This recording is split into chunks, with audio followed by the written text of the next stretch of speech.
Hello বন্ধুরা, তোমরা সবাই কেমন আছো? আজকে দুপুরে মা রান্না করবে মোচার ঘন্ট।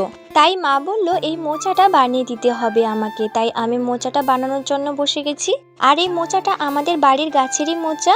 মোচা বানানোর সময় তোমরা একটা কথা মাথায় রাখবে, মোচার মধ্যে যে এই শক্ত ডাঁটিটা থাকে এটা কিন্তু ফেলে দিতে হবে। এটা রান্না করে খেলে কিন্তু পেটে ব্যথা করে। একইভাবে সবগুলো মোচা আমি ছাড়িয়ে নেব।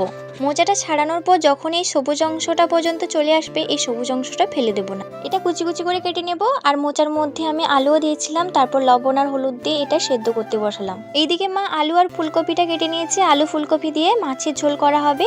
বাড়ির পুকুরে জাল ফেলে বাবাই মাছগুলো ধরেছিল। মা এইদিকে রান্নাটা বসিয়ে দিয়েছে। আজকে রান্নাটা মা করবে। এইদিকে বাবা একটা বাড়ির গাছ থেকে পাকা পেঁপে তুলে নিয়ে বলল যে এটা কেটে দিতে। তাই আমি পেঁপেটা কেটে নিলাম। প্রথমে পেঁপেটা আমি খেয়ে দেখবো যে কেমন। আর আমার বাড়ির কাছে পেঁপেটা কিন্তু খুবই মিষ্টি, সত্যি বলছি বন্ধুরা। পেঁপেটা খেতে খুবই অসাধারণ ছিল। এরপর মাকে দিলাম, বাবাকেও দিলাম পেঁপেটা। আর কত সুন্দর কালারও হয়েছে পেঁপেটা, দেখো বন্ধুরা। এরপর মার রান্না করা হয়ে গেলে চান করে চলে এলাম দুপুরে খাওয়া দাওয়া করতে। আজকে দুপুরে রান্না হয়েছিল কলার মোচার ঘন্ট, ফুলকপি আলু দিয়ে মাছের ঝোল, আর হয়েছিল ঢেঁড়স ভাজা। আজকের এই ছোট্ট মিনি ব্লগটি কেমন লেগেছে কমেন্টে জানাবে। ভালো লাগলে লাইক কমেন্ট শেয়ার করে দিও। টাটা বন্ধুরা।